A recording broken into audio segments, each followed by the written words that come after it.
$737,000. That's what I need. That is what I need.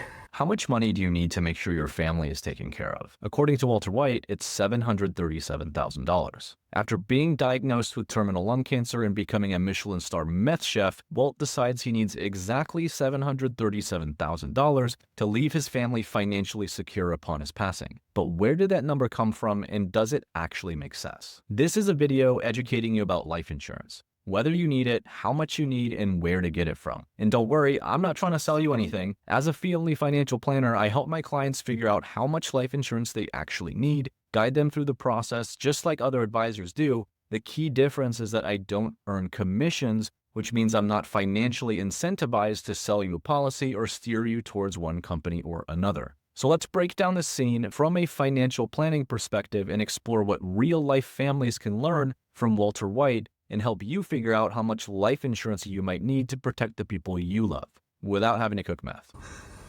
Adjusting for inflation.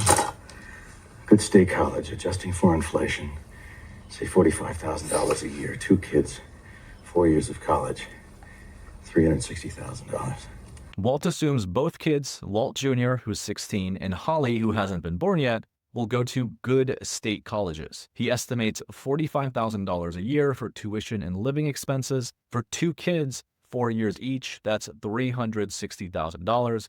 In the 2008-2009 academic calendar, the average cost of attendance for a full-time in-state undergraduate student at the University of New Mexico was approximately $14,300 per year, which included tuition fees and room and board. So $45,000 seems pretty generous. Perhaps he's considering private or out-of-state schools as well. Remaining mortgage on the home, $107,000. Home equity line, $30,000. That's $137,000. So Walt is implying here that he wants Skylar and his kids to have a stable roof over their heads without the burden of a mortgage payment. Cost of living, food, clothing, utilities, say $2,000 a month, and that should put a dent in it anyway. $24K a year. Provide for, say, 10 years, that's $240,000. Here's where things kind of get interesting. So Walt budgets $2,000 a month for 10 years. That's $24,000 per year or $240,000 total. But why only 10 years? His daughter Holly would only be 10 years old at that time. So does he assume that his wife Skylar will go back to work or remarry? Walt doesn't really explain that. And $2,000 a month may seem kind of inadequate for a household with 2 kids, even in 2008. So maybe Walt assumes Skylar will generate some income or downsize their home, but it's just a little unclear. This isn't necessarily wrong, but in financial planning, we like to get very specific about what goals and priorities our clients have and are trying to accomplish. So this is a question that I would probably ask Walt as a follow-up. It's $240,000 plus $360 plus $137. $737,000. $737,000. That's what I need. That is what I need. Walt is essentially calculating a life insurance target using the DIME method. DIME stands for debt, income, mortgage, and education costs.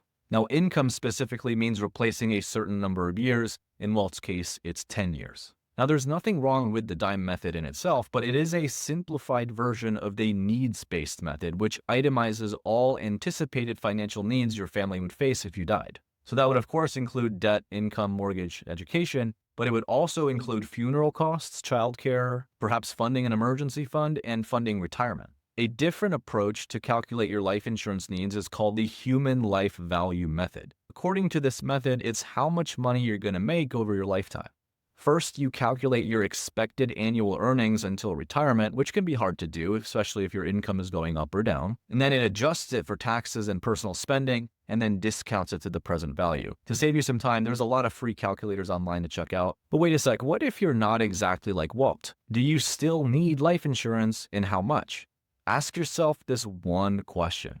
Would someone I care about be financially impacted if I died? Life insurance is meant to replace income, pay off debt, and cover essential costs for anyone who depends on you. This could be a spouse or a partner. It could be children, minors, or college-bound. It could be elderly parents or anyone that's financially dependent on you. So now the question becomes, what kind of policy do you buy and where do you buy it? Here's some quick advice. For most people, it makes more sense to buy term life insurance as opposed to whole life or any other fancy product that's out there. Term life insurance is typically the most cost-effective way to get the coverage for your family needs. It's straightforward, low cost, and designed to protect you during your highest need years, like when you're raising kids or paying off a mortgage. Whole life insurance combines coverage with a cash value component, but it's significantly more expensive and often unnecessary unless you have a very specific estate or tax planning need.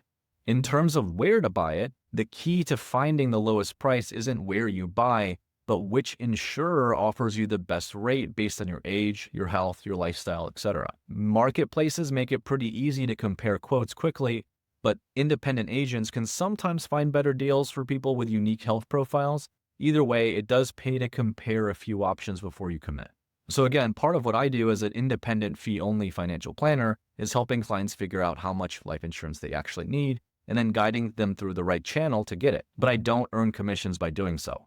So how much do you need to leave behind to make sure your family's going to be okay? If you have a different method for calculating your life insurance needs, let me know in the comments.